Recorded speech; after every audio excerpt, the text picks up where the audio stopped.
Bonjour à toutes et à tous, nous voici en terre de Brocéliande et plus particulièrement au tombeau de Viviane. Alors pour ceux qui sont férus des mémoires akashiques, vous allez imaginer que évidemment mes mémoires akashiques sont ouvertes personnelles et les mémoires akashiques du lieu aussi. Les petits secrets qui sont dans nos mémoires akashiques et la sagesse à laquelle on peut avoir accès est tout simplement fabuleuse. En fait, je suis venue ici il y a à peu près 5 ans. Et en y revenant aujourd'hui, je me rends compte avec plus de sens ouvert l'intérêt d'ouvrir les mémoires akashiques d'un lieu. Là, par exemple, ici, c'est connu comme étant le tombeau de Viviane. Et est-ce réellement le tombeau de Viviane? Quelle est la part mystique entre la réalité du mysticisme du mythe du roi Arthur, de ses chevaliers, de l'enchanteur Merlin, de Viviane? Est-ce que Viviane a réellement existé? Est-ce qu'elle est vraiment décédée finalement? Et est-elle enterrée dans ce tombeau? Est-ce un tombeau? Ou est-ce un lieu hautement énergétique où il y avait des rituels?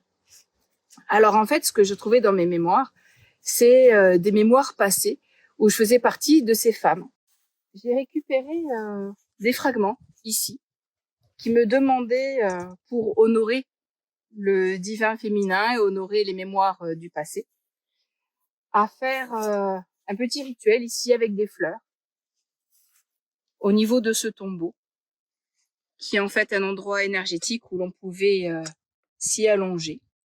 Comme quoi tous les lieux sont sacrés et tous les lieux sont sacralisables et que au-delà du temps et de l'espace, finalement, on finit par tout retrouver dans nos mémoires akashiques.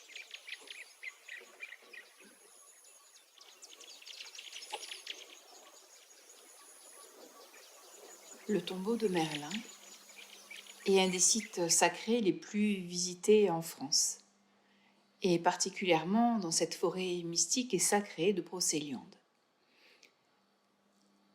Merlin, dit Merlin l'enchanteur, est en fait un maître ascensionné, c'est-à-dire un être qui, de son incarnation, a nettoyé 100% de son karma et a pu ascensionner,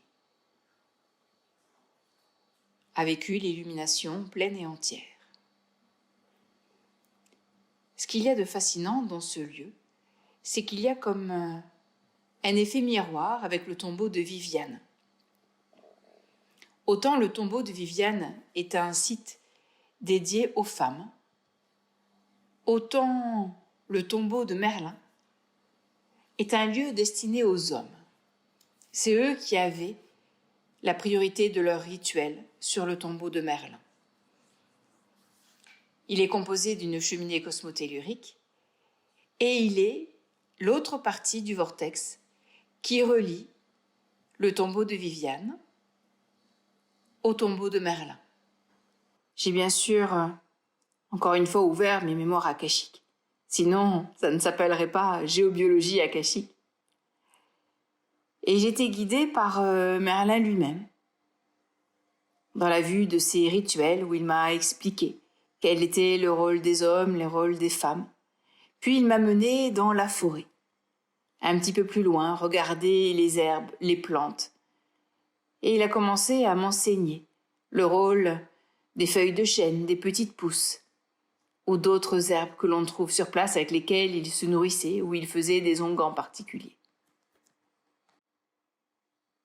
Merlin est surtout le protecteur de ce site sacré et de la forêt de Brocéliande. Alors vous pouvez vous connaître. Il suffit d'avoir envie de se poser dans son cœur,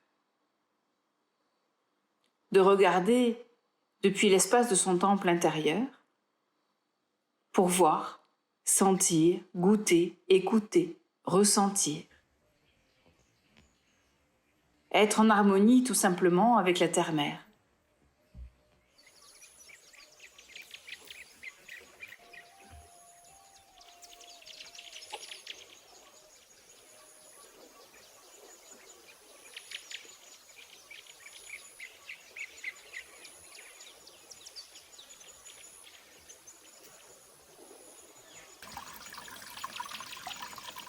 C'est dans cette forêt mystique de Brocéliande qui est apparue il y a fort longtemps cette source de guérison. Elle est appelée aujourd'hui la fontaine de Barenton.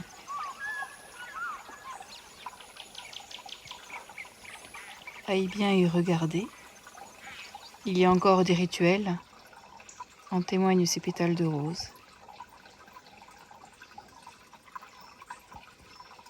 Ici, encore des hommes et des femmes viennent honorer la nature et cette source de guérison. Depuis la nuit des temps, elle est connue comme une source de guérison. Et Merlin, le maître ascensionné lui-même, est venu y apporter des guérisons dans cette eau sacrée. Aujourd'hui, beaucoup de lieux perdent de leur énergie. L'énergie sacrée d'antan, des rituels, tout comme nos églises. Heureusement, perdurent encore ces traditions dites païennes.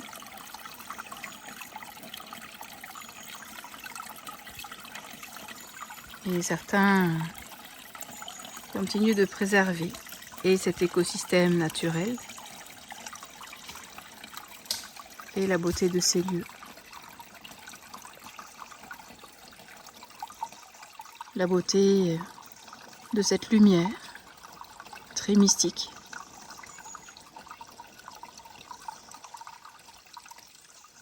Et la vie des êtres de la nature qui y vivent.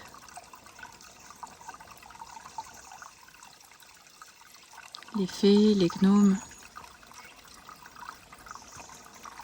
et autres êtres de la nature. Et ici, avant, cette fontaine était tellement plus grande. Et les ondines y passaient leur temps, circulaient, permettaient d'énergiser cette source de guérison. Aujourd'hui, elle n'est plus assez grande pour qu'elles puissent y vivre. Mais leur mémoire est bien là.